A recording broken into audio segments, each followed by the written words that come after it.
you know when you're surrounded by confident women, like, when you don't have to quiet the shit you do to make other people comfortable. Listener discretion is advised. This show is for a mature audience. Strong language and controversial topics will be featured. Please do not try to recreate or attempt our bad decisions. Create your own.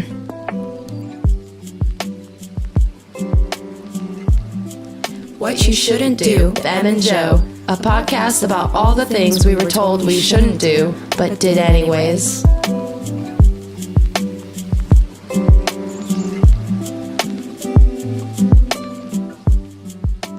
Hello, Joe. Hey, Em.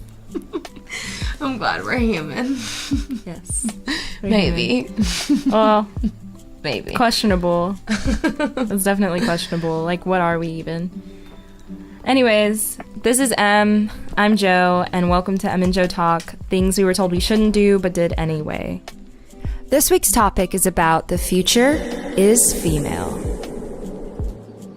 We have encountered some amazing women in our life. In a lot of different encounters, we've gotten to be raised by amazing women, and I'm grateful for that. Absolutely. And we thought that we should have a little throwback to all the women that inspire us. Pretty much. And make us want to do things and make us want to grow. Yeah. Make the world a better place. And it's great because the three people that we chose, one is in our age group. Actually, one is in my age group. One is in Emily's age group. And then the other person is, she's quite a bit older than us. So we have like different perspectives from different women. And I think that's really cool. And different clouds of information that they have invested themselves in. Oh yeah, there's a lot of wisdom. Areas. Yeah, they're in different areas and different specialties, so it's really cool that we can have a lot of different variation. So we are here to discuss how the future is female and how we deal with issues that are coming forward in society, in our own lives, personal, public, etc. And we decided to interview those individuals that we just talked about. One of them is Joe's best friend. So Evaughna is the same age as me. We're both 22, and she's in the Airforce. She's been in the Airforce for a couple of years now. She just got deployed. Miss her very dearly. She's one phenomenal woman. She's changed so much of my life. She was one of the most confident women that I met when I first got out of high school.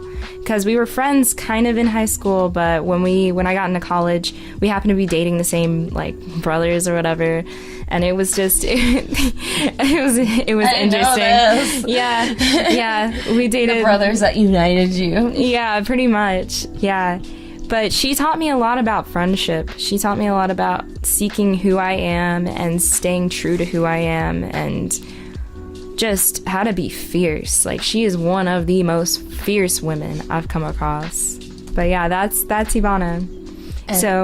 And then we will be now talking about Patrice Bivins, who is the founder of the new program called Alabama Women in Jazz that has the 4th annual festival going on this September 6th through 8th, 2018 at the UAH Amphitheater. And a little about Patrice Bivins is that she is presenting this as part of something that is going to include women in the local scene and present their platform pretty much for a local and grander audience. Absolutely. And then I also met up with Amy Roiland in California. Amy Roiland is an old friend of my family's. Her family grew up in the same hometown I did, Manteca, California. And we literally are random middle of the valley country girls. She literally lived out in the country with a bunch of animals, and she has now created the Fashion Tap app and works in eyewear design with Betty and Veronica, has worked with modeling and fashion blogging with ModCloth, and Betty and Veronica and a few other companies. I forget. I'm sorry, girl. You just do so much. And she's been very successful. Her husband, Ben Bayouth, is awesome. He's a great puppeteer. And he even won like 2nd place of the puppet contest they had, Jim Henson's puppet contest. Oh, that's so they're a really amazing power couple, and I got to interview her and ask her about her journey as a woman in the field of tech and fashion in LA. Absolutely. And so, in addition to summer traveling that I did, because I am a teacher, and I got to have a summer break, I took all this vacation time to go visit Amy and people I knew in Denver and in Colorado. So at this time, Joe was doing something even cooler. I suppose. I mean, I think we both did really equally cool things. I was building things, but not in an academic way. I'm trying to do. Anyone wants to do an Airbnb deal with me? Hey. I'm trying to Airbnb some places out in Denver. I'm just saying. I've got some really good ideas. Yeah. And so at the same time as me coming up with business ideas while I was traveling and talking to friends, Joe was in Tuscaloosa. Tell people what you were doing because it's so exciting. Okay, so I did a paid internship with the University of Alabama where we studied bamboo and thin film solar cells. So the bamboo part was we were strengthening bamboo, or we were at least seeing if we could strengthen bamboo so you could use it for structural materials. So like building houses, for example, or skyrise buildings. A lot of skyrise buildings are made from steel, and so we're looking to replace that with bamboo, which is sustainable and renewable. And less toxic. Easy to grow and less toxic. To produce. Yeah. Actually, it reduces carbon emissions by 40% in comparison to trees. So it's easy to grow. It takes at least 3 to 5 years for some species to grow in order to get at its harvesting level. Alabama has a problem with invasive species of bamboo, though. Problem. But it won't be a problem when we're harvesting that and making some bomb buildings and making that money. Moolah.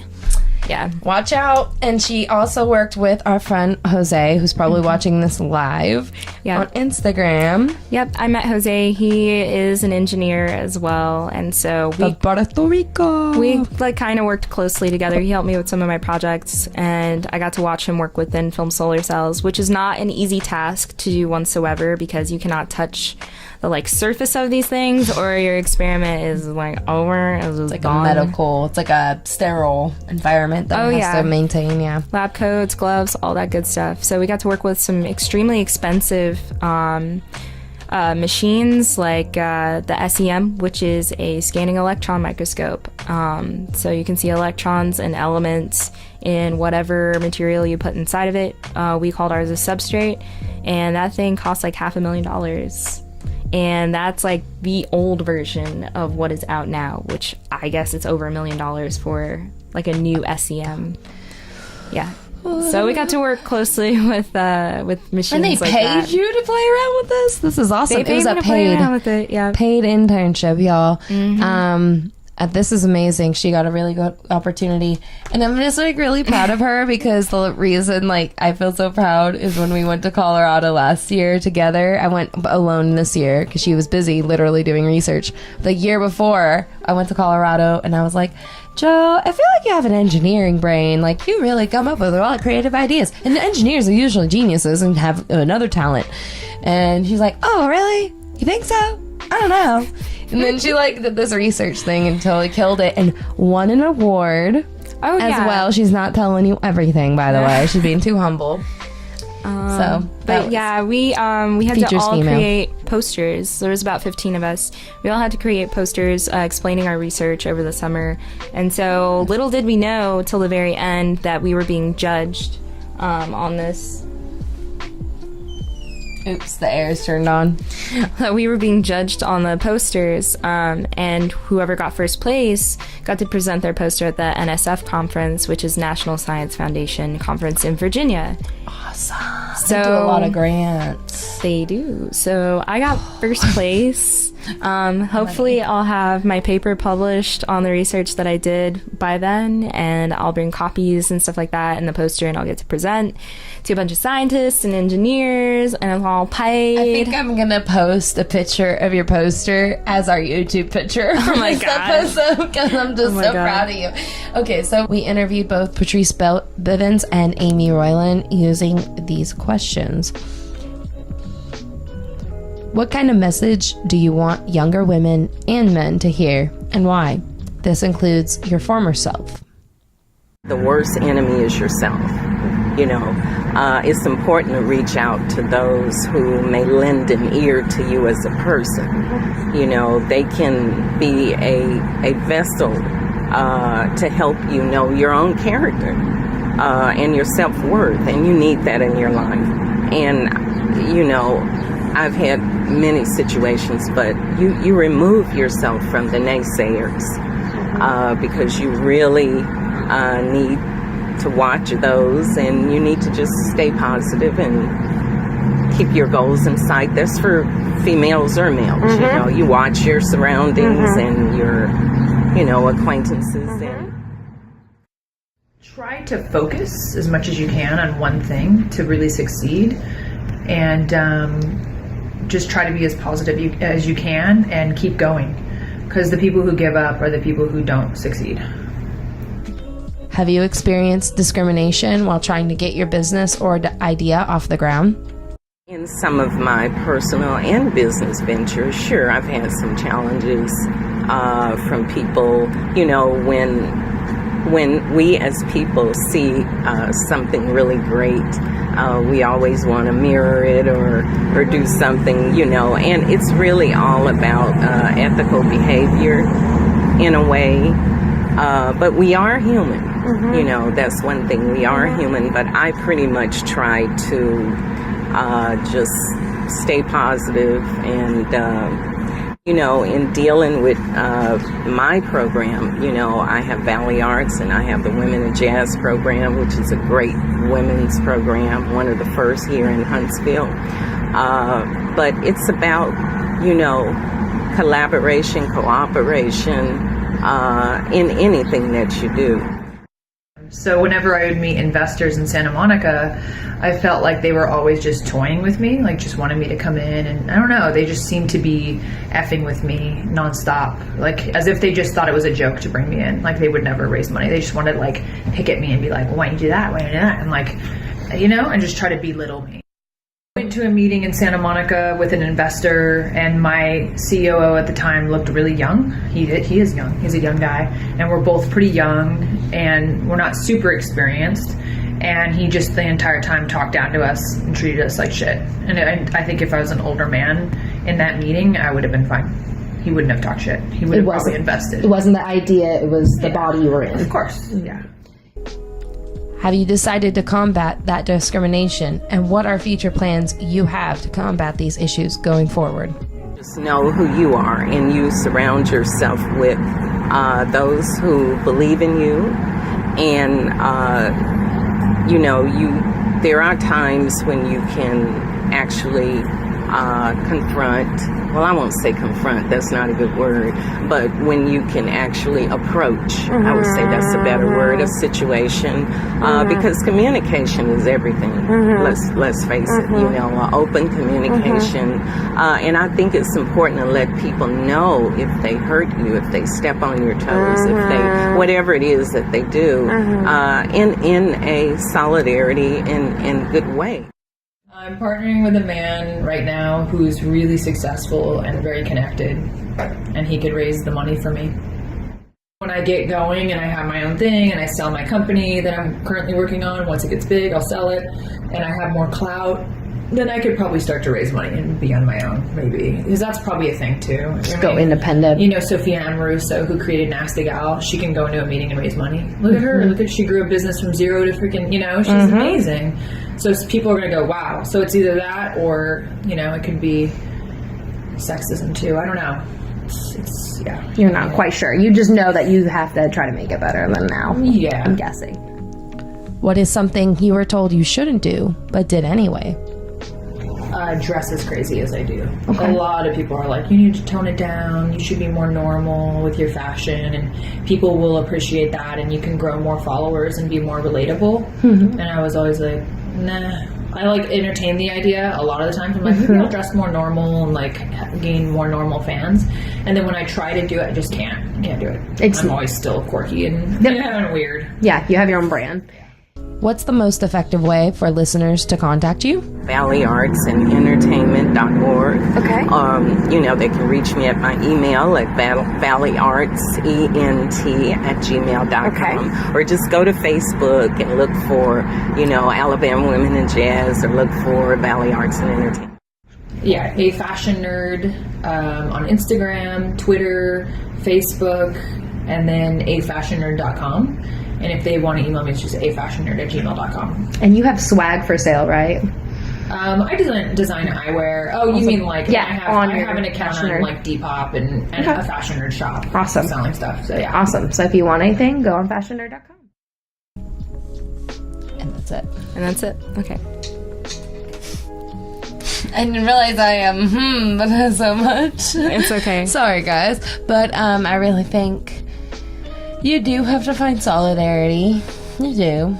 Yeah. Sometimes people can't focus on that, so, I think that's why it's important that women are continued to be looked at for leadership and leadership positions, because they try to include more people in their struggle. Exactly. Yeah, I think what she's saying is true. In order to combat discrimination to begin with, you do need like a strong foundation of people that are going to support you, because it's hard to do it alone. So you got to find your people, and then realize that some people are just ignorant. They're just ignorant, and that's why they discriminate against your like age, race, Disability. gender, disability, everything. Or they just hate you because they want to be you. So you gotta find people that aren't gonna be toxic, and when you do, either walk away or like tell them who you are, freaking be like, hey, that's not okay, man. I don't know who told you that that's okay. Said it all. Watch your surroundings, watch your influence, because people's energy can drain you or sustain you. Energy vampires I'm can so drain good you with or these. sustain you. I need to write these down, because Kwesi Jackson, fellow teacher, has a book of motivational quotes. So I think you could have a book of motivational quotes. yeah, I know. Because you gotta work as a team once again. Work through hardships. If you think it's worth it. Sometimes those people can be toxic. But if you think it's worth it and you think you guys can get through it, then yeah. And focus, she said. And I think that's true. Like, I have a lot of things I want to get done, but there's things that I'm going to focus my energy on, and I'm going to let other things just fall in my plate if they do. If they fall in my Right. lap, if they're there and they're easy, then I'll keep doing it and keep using it. But I'm not going to focus energy on something that's not going to work out for the end. Exactly. So yeah. right now I'm just going to focus on continuously studying for the LSAT, because I've got to go to law school, y'all. Hey. Emma Joe Talk. Emily goes to law school. And that's gonna be fun. That's gonna be so fun. But in the meantime, So now we've got a couple of clips from Evaughna. We actually asked her about some women that influenced her. And she talked about Elise Ross, or Tracy Elise Ross, or Ellis. Tracy Ellis. Yeah. I don't know where I got Elise from. I don't know either. I was thinking of my friend Elise. Tracy Ellis Ross, Frida Kahlo, Kahlo. and Rihanna. So I'll play those back to back. And then next, Evaughna made this wonderful, wonderful statement, and I agree with it so much, about confident women and being able to hang around confident women as a confident woman. Do you know when you're surrounded by confident women, like, where you don't have to quiet the shit you do to make other people comfortable? Exactly. I love Evaughna. She's just so on point. Her and Love just kill me every time. I love Seriously. Yeah, because I had this thing happen over the summer where this girl was very insecure about herself, and The song is back up, y'all. That's all I'm gonna say. And used Check out her SoundCloud, Giovanni Jacobi. the fact that I like to do so many things as, oh, she's just trying to be better than me. Girl, no.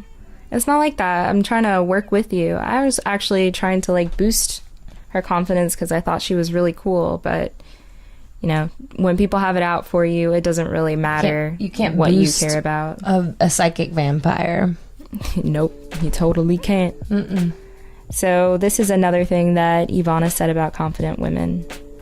And it's like when you're around confident women, like you can look as good as you want to. You can show off your best assets. You can pump up your boobs. You can say what you want to and not have to feel like you're overshadowing someone because they have their own thing going on.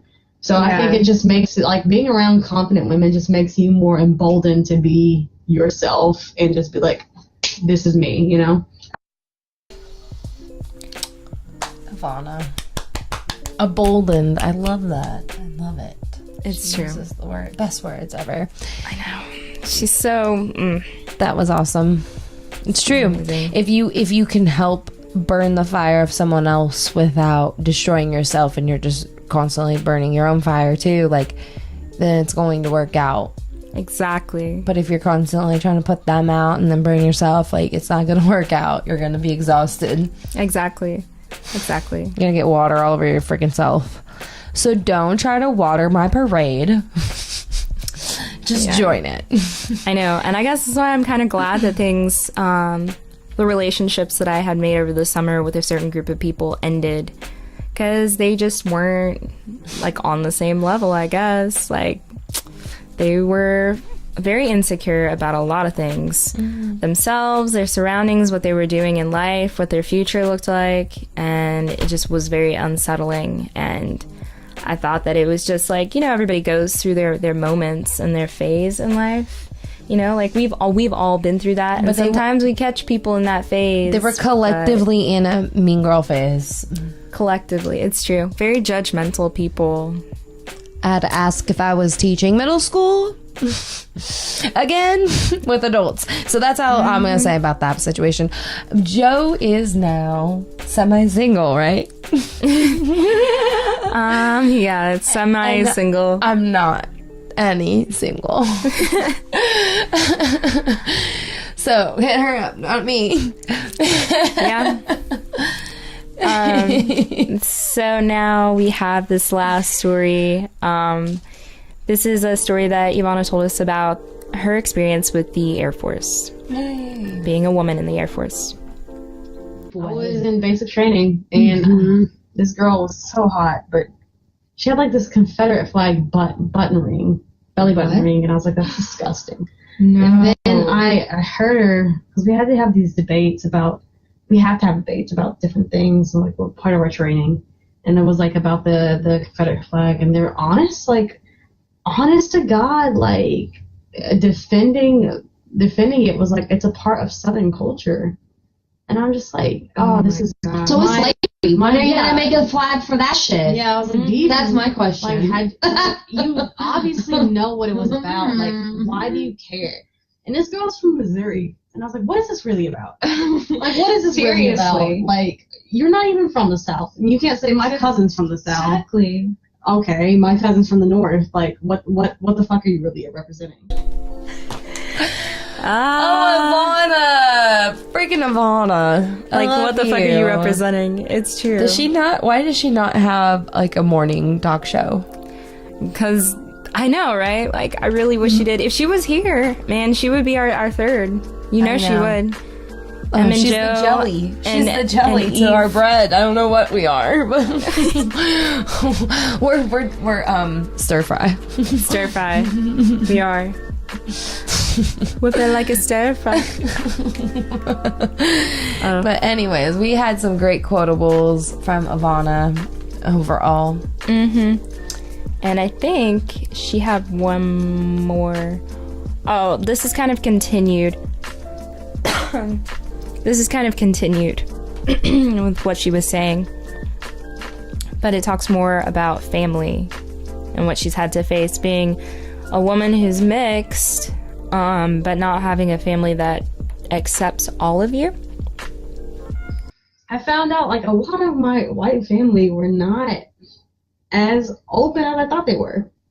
And it was around Trump getting elected. And it was They around, felt like they had more of a voice. yeah, and it was around the time of like just random ass police killings, like Philando Castile. I just remember like I remember being in a rage. I just remember his funeral happening, and then like my white cousin said, this only happened because of rampant black pride. And I was like, What the hell? I was like, so you Philando Castile was big time. Yeah, so big it's like, time. So you think black pride is the reason why we have racial tension in this country? I was like, that just tells me everything I need to know. Ignorant. And that's her own family member, and she's half black, half white. Yep. So I know it doesn't really go along with the theme of Future is Female, but like... It's something that all women are, all people are dealing with, and so therefore women are dealing with. Exactly. And women are going to have another layer of crap that they have to deal with. Anyways, Future is Female. We got this on lock. Future is Female. So, next episode will be things you shouldn't talk about, rights of children. So that's going to be a very interesting topic since we are both teachers.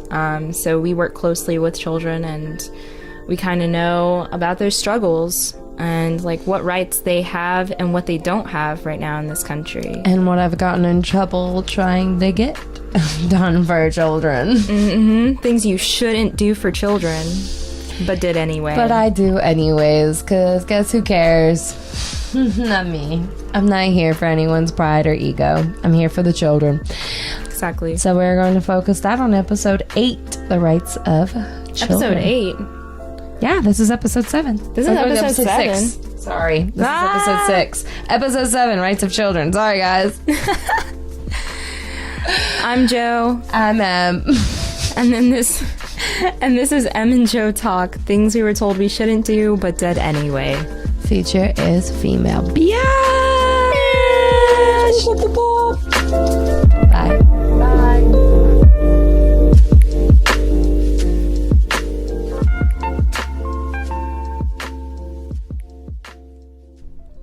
Hey guys, this is Joe. If you or someone you know would like to be featured on one of our episodes, please contact us at emandjoetalk@gmail.com. Also, you can follow us on Instagram, Facebook, and Twitter for more updates. We also have a Patreon. All money goes towards better equipment and our water bill. Links are below.